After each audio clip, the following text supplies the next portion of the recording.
पहले इनके धर्म ग्रंथों को पढ़ना शुरू कर दो कि कैसे थे इनके देवता और क्या क्या लिखा है महिलाओं के बारे में। अरे हिंदू धर्म के वेदों में लिखा है महिला पैर की जूती होनी चाहिए। हिंदू धर्म के धर्म ग्रंथों में लिखा है कि महिला को पति जब चाहे जुए में हार सकता है। हिंदू धर्म के धर्म ग्रंथों में लिखा है कि महिला को एक पति जब चाहे घर से बाहर कर सकता है। हिंदू धर्म के धर्म ग्रंथों में लिखा है कि एक महिला अपने पति की आज्ञा के बिना कुछ नहीं कर सकती। हिंदू धर्म के धर्म ग्रंथों में लिखा है कि यदि लड़की 9 वर्ष तक तुमने शादी नहीं की उसकी तो तुम्हें नर्क की प्राप्ति होगी। हिंदू धर्म के धर्म ग्रंथों में लिखा है कि यदि तुमने एक चमारिन का रेप किया तो तुम्हें 4 धाम की यात्रा का सुख मिलेगा। यदि तुमने एक भंगी लड़की का रेप किया तो वो तुम्हारे लिए स्वर्ग का रास्ता खोल देगा।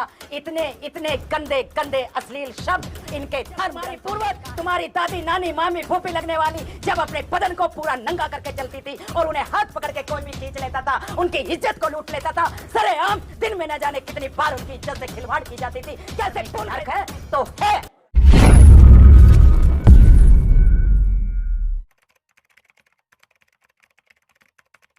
बाबा साहेब ने बताया और ये दूसरे इनके धर्म ग्रंथ भी हमें साबित कर रहे हैं कि आप लोग हिंदू नहीं हो। जब वो भी कह रहे हैं कि आप लोग हिंदू नहीं हो, बाबा साहेब ने भी कहा कि मैं और मेरे समाज के लोग हिंदू नहीं हैं, तो फिर हम हिंदू बनने पे क्यों अड़े हुए हैं? मुझे ये छोटी सी बात समझ में नहीं आती। जब आप लोग हिंदू नहीं हो तो फिर हिंदू धर्म के देवी देवताओं से आप लोगों का क्या लेना देना है? हिंदू धर्म के संस्कारों से आपका क्या लेना देना है? आप लोगों का रास्ता बुद्ध विहार की तरफ जाता है, ना कि मंदिर की तरफ जाता है। मंदिर में जाओगे तो गुलाम बनोगे, बुद्ध विहारों में आओगे तो अधिकारी बनोगे, ये जान लो। क्योंकि जब बुद्ध विहारों की तरफ आओगे तो तुम्हें यहाँ तिरसरण पंचशील सिखाया जाएगा। तिरसरण पंचशील बाबा साहेब की 22 प्रतिज्ञाएं बताई जाएंगी और जब तुम 22 प्रतिज्ञाएं से हट जाओगे, जब तुम तिरसरण और पंचशील धारण कर दोगे तो तुम्हारे बच्चे स्वतः ही स्कूल की तरफ रुख कर लेंगे। स्कूल की तरफ रुख करेंगे तो फिर वो कॉलेज की तरफ जाएंगे, कॉलेज की तरफ रुख करेंगे तो फिर वो यूनिवर्सिटी की तरफ जाएंगे। यूनिवर्सिटी से पढ़कर जब आपके बच्चे डिग्री लेकर निकलेंगे तो कोई प्रिंसिपल बनेगा, कोई मैनेजर बनेगा, कोई आईएएस बनेगा, कोई पीसीएस बनेगा और बाबा साहेब का संकल्प पूरा होगा। लेकिन अगर आप लोग मंदिर की तरफ जाओगे तो आपका दिमाग गुलाम बनेगा। वहां आपको क्या शिक्षा दी जाएगी कि क्या 51 रुपए का प्रसाद चढ़ा दो, तेरे बेटे की जॉब लग जाएगी। क्यों? जिसके पास लेकर जा रहे हो उसके पास डिपार्टमेंट है क्या नौकरी लगवाने का? इसलिए राखी रावण की बातें बहुत सारे लोगों को खटक जाती है, मुझे कोई फर्क नहीं पड़ता। बहुत लोगों को अच्छा लगता है, मैं उन्हें धन्यवाद देती हूं, लेकिन मैं मरते मर जाऊंगी लेकिन बाबा साहेब के विचार ही बोलूंगी। मैं बाबा साहेब का ही खा रही हूं और बाबा साहेब के नाम पर ही अपनी जिंदगी बलिदान करके जाऊंगी। मेरे ऊपर मेरे माँ बाप के अलावा किसी और का ऋण नहीं है। मेरे माँ बाप ने मुझे पैदा किया, मुझे इस दुनिया में लेकर आए, बहुत बड़ा एहसान मैं उनका मानती हूं। लेकिन उनसे भी बड़ा एहसान मेरे बाबा साहेब डॉक्टर B.R. अम्बेडकर का है, जिन्होंने मुझे मान सम्मान और ये शोहरत दी है। तो मैं जिसका खाती हूँ उसी के रास्ते पर चलते हुए अपने समाज को जगाने का पूरा प्रयास मैं करती हूँ। बहुत सारी मीटिंग मैंने अटेंड कर ली हैं, चाहे लाखों की भीड़ हो और चाहे छोटे कैडर हो, मुझे कोई फर्क नहीं पड़ता। लेकिन जहाँ समाज में मुझे बुलाया जाता है मैं जाती जरूर हूँ। और भारत के बहुत सारे राज्यों में जाकर मैंने मीटिंग अटेंड की हैं, बहुत दूर दूर तक मैं जाती हूँ। बाबा साहेब ने बड़ी मुश्किल से हमें अधिकार दिए। जब हम बाबा साहेब को पढ़ते हैं तो हमारी आंखों से आंसू रुकते नहीं हैं। आज हम ऐसो आराम की जिंदगी जी रहे हैं, लेकिन हम अपने दुख भूल गए, अपने पूर्वजों के दुख भूल गए। हम भूल गए कि हमें कहां से बाबा साहेब ने उठाया। हमने ये भूल गए कि जब बाबा साहेब पढ़ते थे तो कैसे जूते चप्पल में बैठकर पढ़ते थे। आज हम अपने बच्चों को एक दिन 1 घंटे के लिए जूते चप्पल में नहीं बैठने दे सकते। तो याद करो उस मसीहा को कि वो रोज रोज कैसे जूते चप्पलों में बैठकर पढ़ता होगा। याद करो वो बाबा साहेब जब बचपन में अपनी माँ के बिना, अरे वो छोटा सा बच्चा जिसके सर पे माँ का भी हाथ नहीं था, कैसे स्कूल में जाकर जूते चप्पलों में बैठकर पढ़ता होगा। क्या तुम्हारे दिल में दर्द नहीं होता? अरे याद करो जब उस छोटे से बच्चे को स्कूल में पानी भी नहीं पीने दिया जाता था और मात्र पानी पीने के लिए बाबा साहेब की पिटाई कर दी जाती थी। कैसे भूल गए तुम? अरे याद करो अपने पूर्वजों को, जब तुम्हारी पूर्वज, तुम्हारी दादी, नानी, मामी, फूफी लगने वाली जब अपने बदन को पूरा नंगा करके चलती थी और उन्हें हाथ पकड़ के कोई भी खींच लेता था, उनकी इज्जत को लूट लेता था। सरेआम दिन में न जाने कितनी बार उनकी इज्जत से खिलवाड़ की जाती थी। कैसे भूल गए तुम लोग? कैसे आज अपने घरों में ऐसा आराम की जिंदगी तुम लोग बिता रहे हो? क्यों तुम्हें याद नहीं रहता बाबा साहेब का संघर्ष? कैसे भूल गए कि जब बाबा साहेब इस भारत को छोड़कर लंदन पढ़ने के लिए गए तो वो एक गिलास में ठंडा पानी लेते और उसमें सूखी ब्रेड का टुकड़ा भिगो भिगो कर बाबा साहेब खाते थे। क्यों? क्या बाबा साहेब इतना पैसा नहीं कमा सकते थे कि वो दोनों टाइम का भोजन कर सकते थे? कर सकते थे। बाबा साहेब जब 2 बार आ गए तो वो बैरिस्टर बनकर पहली बार लौटे थे, लेकिन जब 2 बार आ गए, और मैं आपको बता दूं कि जब बाबा साहेब ने पहला मुकदमा लड़ा, बॉम्बे के बहुत बड़े सेठ थे जिसका इकलौता बेटा था जिसे फांसी की सजा हो चली थी, उस हारे हुए मुकदमे को बाबा साहेब ने जीत कर दिखाया था। पहले बाबा साहेब के पास कोई नहीं जाता था, लेकिन जब हारा हुआ मुकदमा बाबा साहेब ने ये सोच कर लिया कि हारा हुआ मुकदमा मैं लूंगा नहीं और नया मुकदमा कोई मेरे पास आएगा नहीं, तो फिर मैं अपनी माँ को दिया हुआ वचन कैसे पूरा कर पाऊंगा? मैं इस समाज की गुलामी की जंजीरों को कैसे तोड़ पाऊंगा? बाबा साहेब ने वो हारा हुआ मुकदमा लिया जिसे दिल्ली के, बॉम्बे के बहुत बड़े बड़े वकील हार बैठे थे। उस हारे हुए मुकदमे पर बाबा साहेब ने इतनी मेहनत की कि बाबा साहेब ने वो मुकदमा जीत कर दिखाया और उस बॉम्बे के बहुत बड़े सेठ के लड़के को फांसी से बचा दिया। पूरे बॉम्बे में बाबा साहेब छा गए और जिसकी फीस, पहले मुकदमे की पहली फीस बाबा साहेब को 500 रुपए मिली थी। 500 रुपए का मतलब आज 5 करोड़ के बराबर है। जिसके घर में 5 करोड़ रुपए आज आ जाए तो मुझे बताओ क्या उस घर की हालत आज सुधरेगी या नहीं सुधरेगी? सुधरेगी। जिस घर में कुछ नहीं था लेकिन 5 करोड़ रुपए अचानक से उस घर में आ जाए तो वो घर अच्छा बन जाएगा, वो अपना कारोबार भी शुरू कर देगा, उस घर के अंदर गाड़ी भी आ जाएगी और वो ऐसा आराम की जिंदगी शुरू कर देगा। लेकिन जब वो पैसे बाबा साहेब ने लाकर पूज्य माता रमाबाई को दिए, माता रमाबाई ने उन पैसों में से चंद पैसों का सामान खरीदा, तो बाबा साहेब ने माता रमाई को रोका और उन्हें कहा, रमा ये पैसे मैंने तुम्हें घर के सामान के लिए नहीं दिए। माता रमाबाई कहती हैं, तो साहब मैं तो घर के सामान वे केवल वही लेकर आई जिसे जरूरत थी, जो जरूरत नहीं थी मैं उनमें से केवल आपके लिए एक जोड़ी नया कपड़ा लेकर आई थी। साहब आपके पास चलो कपड़े हैं, लेकिन मैंने सोचा कि आप पहला मुकदमा जीते हैं तो मैं आपके लिए भी एक जोड़ी कपड़ा लेकर आऊं। तब बाबा साहेब माता रमाबाई से कहते हैं कि नहीं रमा, इन पैसों को लेकर मुझे दोबारा लंदन पढ़ने के लिए जाना है। मेरे पास पैसा नहीं है रमा, और इस पैसे को लेकर मुझे दोबारा लंदन पढ़ने के लिए जाना है। अगर तुम ये पैसा घर के खर्च में कर दोगी तो फिर मैं कैसे जाऊंगा? कैसे इस अछूत समाज की गुलामी की जंजीरों को तोड़ पाऊंगा? कैसे इस भारत की महिलाओं को अधिकार दिलाकर पाऊंगा? क्या तुम ये चाहती हो रमा कि केवल डॉक्टर भीमराव अकेला पैदा हुआ और वो अकेला ही बैरिस्टर बनकर मर जाए? क्या तुम ये चाहती हो? क्या तुम ये चाहती हो कि मैंने जो अपनी माँ को वचन दिया मैं उसे भूल जाऊं और केवल एक बैरिस्टर के रूप में मर जाऊं?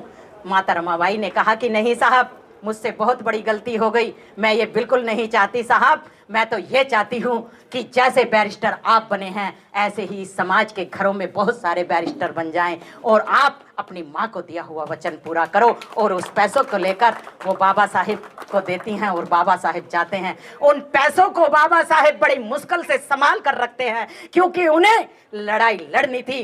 बड़ौदा के महाराजा जो उनकी मदद करते थे वो मदद खत्म हो गई थी। उन पैसों को लेकर बाबा साहेब दोबारा जब पढ़ने के लिए जाते हैं तो वो एक टाइम का खाना खाते हैं। जब दूसरे टाइम बाबा साहेब को भूख लगती है तो वो एक गिलास पानी लेते हैं और उसमें ठंडी ब्रेड का टुकड़ा भिगो भिगो कर शाम को अपनी भूख को शांत कर लेते हैं। कभी कभी ऐसे दिन भी आए जब बाबा साहेब को एक टाइम का खाना भी नहीं मिला, क्योंकि बाबा साहेब की जेब के अंदर जो खाने के पैसे होते थे वो उनसे बुक खरीद लेते थे, और आपके मसीहा कई कई दिनों तक भूखे रहते थे। कैसे भूल गए आप बाबा साहेब के उस बलिदान को? फिर भी बाबा साहेब 18 से 19 और 19 से 21 घंटे की पढ़ाई लगातार कर रहे थे। बाबा साहेब का बच्चा रमेश मरा बिना दवाई के, बाबा साहेब की बेटी मरी बिना दवाई के, बाबा साहेब का बेटा गंगाधर मरा बिना दवाई और कफन के, बाबा साहेब का बेटा मरा राजरतन बिना दवाई और कफन के। बाबा साहेब के चौथे बेटे का जिक्र मैं यहाँ जरूर करके जाऊंगी, अपने हर कैडर में करती हूँ। जब बाबा साहेब जर्मन से लौटते हैं संस्कृत पढ़कर, तो माता रमाई के पास सीधे जाते हैं और कहते हैं कि रमा, अब मैं भारत लौट आया हूँ, 3 बच्चे मुझसे बाद में मर गए, चौथे को नहीं मरने दूंगा। राजरतन अभी बचा है, मैं राजरतन को इतना शिक्षित और इतना शक्तिशाली कर दूंगा कि राजरतन एक दिन इस देश पर राज करेगा। माता रमाई को कुछ हिम्मत आई कि अब मेरे साहब आ गए हैं तो शायद राजरतन बच जाएगा, लेकिन बाबा साहेब ने कह तो दिया। बाबा साहेब के पास टाइम नहीं था। बाबा साहेब कहीं हिंदुओं से टकराते, कहीं अंग्रेजों से टकराते, कहीं इस समाज की लुटती हुई बहन बेटियों की इज्जत को बचाने के लिए पहुंचते, कहीं जन जन सभाएं करके इस समाज को जगाने का काम बाबा साहेब कर रहे थे। इसलिए बाबा साहेब को घर गए महीनों हो जाते थे, और राजरतन का वही हाल हुआ जो गंगाधर का हुआ था। सर्दी आई, डबल नमूनिया राजरतन को हो गया, और बाबा साहेब को आपके अधिकारों के लिए लंदन जाना था। एक तरफ घर के अंदर बेटे की अंतिम सांस चल रही थी, तो दूसरी तरफ बाबा साहेब को आपको इस देश का शासक बनाने के लिए लंदन जाना था। जब अंतिम सांस चल रही थी, माता रमाई की हिम्मत टूट गई और उन्होंने कहा कि साहब, आपने मुझे झूठा वचन दिया, कहाँ जा रहे हो आप? राजरतन मरने वाला है, आप ये कहते थे कि राजरतन एक दिन इस देश पर राज करेगा। माता रमाई कह रही थी और रो रही थी, बाबा साहेब कह रहे थे कि रमा, ये बचेगा, ये मरेगा नहीं। और माता रमाई ने रोते रोते कहा कि नहीं साहब, मेरी आंखों के सामने मेरे 3 बच्चे मरे हैं, चौथा भी मरने वाला है, मैं जानती हूँ राजरतन नहीं बचेगा। बाबा साहेब जो दर्द छिपाकर जा रहे थे, वो दर्द बाबा साहेब की आंखों से बाहर आया, और अपने मरते हुए बेटे को माता रमाई की गोद से अपनी गोद में लेकर बाबा साहेब बोले, हाँ रमा, मैं जानता हूँ राजरतन नहीं बचेगा, लेकिन रमा तुम आज मुझे लंदन जाने दो।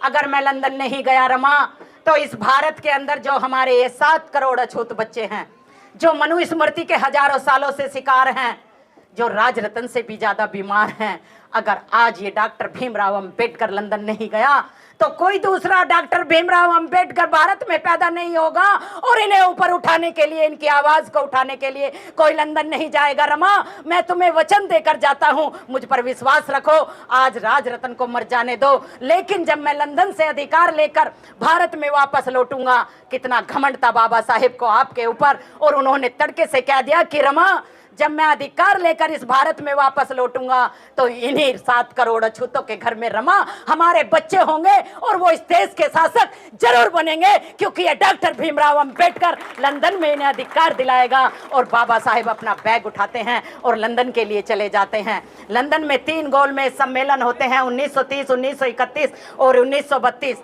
1932 में बाबा साहेब आपको इस देश का शासक बना देते हैं। 1932 में बाबा साहेब ने आपको शिक्षा का अधिकार दिला दिया। 1932 में बाबा साहेब ने आपको सामाजिक ऊंच नीच जो थी उसको बराबर कर दिया। 1932 में बाबा साहेब ने आपकी अर्थव्यवस्था, आर्थिक क्षेत्र में आपको अधिकार दिला दिया। 1932 में बाबा साहेब ने आपको वोट का अधिकार दिलाकर राजनीति का द्वार बाबा साहेब ने खोल दिया। 1932 में आपके लिए शिक्षा का दरवाजा बाबा साहेब ने खोल दिया। शिक्षा का दरवाजा खोला तो इस समाज के लोग पढ़ने लगे। महिलाओं को शिक्षा का अधिकार दिलाया तो भारत की महिलाएं पढ़ने लगी। भारत की महिलाएं पढ़ने लगी तो उन अधिकारों को सबसे पहले बनिया और ब्राह्मणों ने कब्जाया। इस देश की ब्राह्मणों और महिलाओं की महिलाएं आगे बढ़ी और उन्होंने शिक्षा के हथियार को अपनाकर वो व्यापार के क्षेत्र में निकली। और जो ब्राह्मण की महिलाएं, लड़कियां होती थी, उन्होंने उसको हथियार बनाकर वो पुरुषों के साथ कंधे से कंधा मिलाकर चली। और जो ऊंची ऊंची कुर्सियां थी उन पर उन्होंने कब्जा कर लिया। अधिकार दिलाया बाबा साहेब ने और सबसे पहले कब्जा पा लिया इस देश की मनुवादी व्यवस्थाओं ने। और हमारे समाज की महिलाएं घूंघट में रह गई या नहीं? अरे मलाई वो मार गए और आप घूंघट में रह गए। आपने छाछ भी नहीं पी। क्या बाबा साहेब ने अपनी बेटी को इसलिए ही मारा? अरे मैंने भी नहीं पीती छाछ, मुझे भी नहीं पता था कि बाबा साहेब क्या करके चले गए। मुझे भी नहीं पता था कि बाबा साहेब क्या करिश्मा करके चल गए। मुझे भी बहुत बाद में पता चला, और जैसे ही बाद में पता चला मैंने ये माइक हाथ में लिया कि कोई बात नहीं, जो टाइम गया वो गया, लेकिन जिस योग में हूं उसको अब पूरा करूंगी और अपने समाज को जगाने का ये छोटा सा काम मैं करके ही रहूंगी। आज बहुत सारे लोग, बहुत सारी महिलाएं समाज में जाने से डरती हैं। क्यों डरती हैं? क्योंकि जब एक महिला किसी पुरुष के साथ जाती है तो उस पर लांछन भी लगाए जाते हैं। इसलिए मैं महिलाओं की तरफ से ज्यादा बोलती हूं। जब एक महिला किसी पुरुष के साथ जाती है तो हो सकता है उस पर लांछन लगे, लेकिन महिलाएं कमजोर ना पड़ें। माता सावित्रीबाई फुले को पढ़ने का वो काम करे, माता रमाबाई को पढ़ने का काम करे, माता भीमाबाई को पढ़ने का काम करे, झलकारीबाई को पढ़ने का काम करें। क्योंकि अगर आप उन आम महिलाओं की तरफ देखोगे तो फिर उन महान महिलाओं का क्या होगा, उन वीरांगनाओं का क्या होगा। अरे उनको पढ़ो। माता सावित्रीबाई फुले कहती हैं कि जब मैं शिक्षा के लिए महिलाओं को, लड़कियों को पढ़ाने के लिए जाती थी तो लोग मेरे ऊपर कीचड़ फेंकते थे। वो एक साड़ी अपने बैग में रख कर ले जाती थी, एक साड़ी पहन कर जाती थी और महिलाएं उन पे कीचड़ फेंकते थे। एक महिला दूसरी महिला पर कीचड़ फेंकती थी। कितना बेशर्मी का काम महिलाएं करती थी। लेकिन महिलाएं होकर डरे नहीं, क्योंकि महिला वो शक्ति है जो पुरुषों से ज्यादा काम कर सकती है। एक महिला घर को भी संभाल सकती है और समाज को भी संभाल सकती है, लेकिन एक पुरुष घर और समाज दोनों को नहीं संभाल सकता। मैं ये डंके की चोट पे कहती हूं, ऐसे ही नहीं कहती, डंके की चोट पे कहती हूं। बहुत कम पुरुष होंगे जो घर और महिला और समाज को संभालते हैं, लेकिन एक महिला अपने पति, अपने बच्चे, अपना घर, अपना समाज और बाबा साहिब के मिशन को संभालने का काम कर रही हैं या नहीं? तो फिर ये बताओ कि महिला ऊपर या पुरुष? महिलाएं जवाब दें, हाथ ऊपर करके बोलो, डरो मत। बाबा साहेब ने ये रुतबा हमें दिया है, डरने की कोई जरूरत नहीं है। भारत का संविधान तुम्हारे साथ है। अगर मैं कोई बात गलत बोलूं तो बता देना। बाबा साहेब पढ़ते रहे और इस देश की मनुवादी व्यवस्था से लड़ते रहे। बाबा साहेब, अभी मेरी छोटी बहन पूनम बोस जी कह रही थी कि बाबा साहेब ने 1935 में नासिक में घोषणा की कि यद्यपि मैं हिंदू धर्म में पैदा हुआ, ये मेरे वश की बात नहीं, लेकिन मैं हिंदू रहकर मरूंगा नहीं, ये मेरे वश की बात है। आखिर क्यों बाबा साहेब ने ये घोषणा कर दी? जो बाबा साहेब विदेश में पढ़कर आए, जो सूटिड बूटिड रहते थे, जो भारत के पहले कानून मंत्री बने और जिनके पास सबसे ज्यादा डिग्रियां थी, अगर वो बाबा साहेब ये कह रहे हैं कि हिंदू धर्म एक नरक है, तो है। क्योंकि ये बात बाबा साहेब डॉक्टर BR अम्बेडकर बोल रहे हैं। कोई किसी हिंदू धर्म का बाबा नहीं बोल रहा। हिंदू धर्म का बाबा और इस भारत के बाबा साहेब में बहुत बड़ा अंतर है, क्योंकि बाबा हिंदू धर्म के होते हैं अनपढ़, और बाबा साहेब जो संविधान रचयिता हैं, जिन्होंने संविधान बनाकर अपनी कलम से इस भारत का भाग्य ही बदल दिया, तो वो बोल रहे हैं कि हिंदू धर्म एक नरक है। तो है, और ऐसे ही नहीं बोला, इनके धर्म ग्रंथों में साबित किया। ये बाबा साहेब ने अपने पास से नहीं बोला। जितने भी हिंदू धर्म को मानने वाले लोग हैं, पढ़ना शुरू कर दो इनके धर्म ग्रंथों को। संविधान को बाद में पढ़ लेना, पहले इनके धर्म ग्रंथों को पढ़ना शुरू कर दो कि कैसे थे इनके देवता और क्या क्या लिखा है महिलाओं के बारे में। अरे हिंदू धर्म के वेदों में लिखा है महिला पैर की जूती होनी चाहिए। हिंदू धर्म के धर्म ग्रंथों में लिखा है कि महिला को पति जब चाहे जुए में हार सकता है।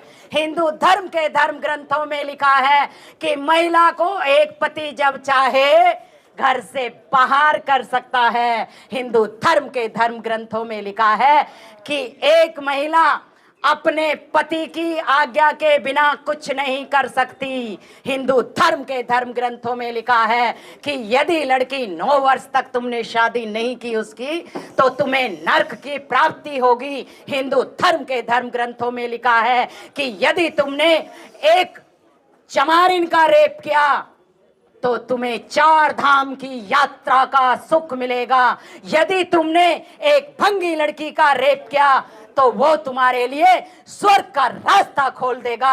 इतने इतने गंदे गंदे अश्लील शब्द इनके धर्म ग्रंथों में लिखा है, हिंदू धर्म के धर्म ग्रंथों में लिखा है कि इस देश के अछूतों को पढ़ने का कोई अधिकार नहीं है। हिंदू धर्म के धर्म ग्रंथों में लिखा है कि उन्हें व्यापार करने का कोई अधिकार नहीं है। हिंदू धर्म के धर्म ग्रंथों में लिखा है कि इन अछूतों की महिलाओं को अपना पूरा बदन ढकने का कोई अधिकार नहीं है। हिंदू धर्म के धर्म ग्रंथों में लिखा है कि ये अछूत महिलाओं को नौकरी और व्यापार करने का कोई अधिकार नहीं है। हिंदू धर्म के धर्म ग्रंथों में लिखा है कि जैसे उसके घर में कोई चाय, पहले वो अपने पिता के अधीन होनी चाहिए, फिर अपने भाई के अधीन होनी चाहिए, और उसकी शादी हो जाती है तो फिर वो अपने पति के अधीन होनी चाहिए। यानी कि एक महिला, एक नारी, एक लड़की कभी भी अपने पूरे जीवन पर्यंत स्वतंत्र नहीं होनी चाहिए। अब मुझे ये बता दो कि यहाँ कितनी महिलाएं ऐसी बैठी हैं जो गुलाम बनकर अपना जीवन जीने के लिए तैयार हैं?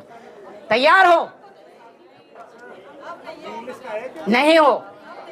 नहीं हो तो फिर बाबा साहेब की बात को आपको मानना ही पड़ेगा, क्योंकि भारत का संविधान बाबा साहेब डॉक्टर बी.आर. अम्बेडकर जी ने लिखा, और उस भारत के संविधान में बाबा साहेब ने कहा कि महिलाएं पैर की जूती नहीं हैं।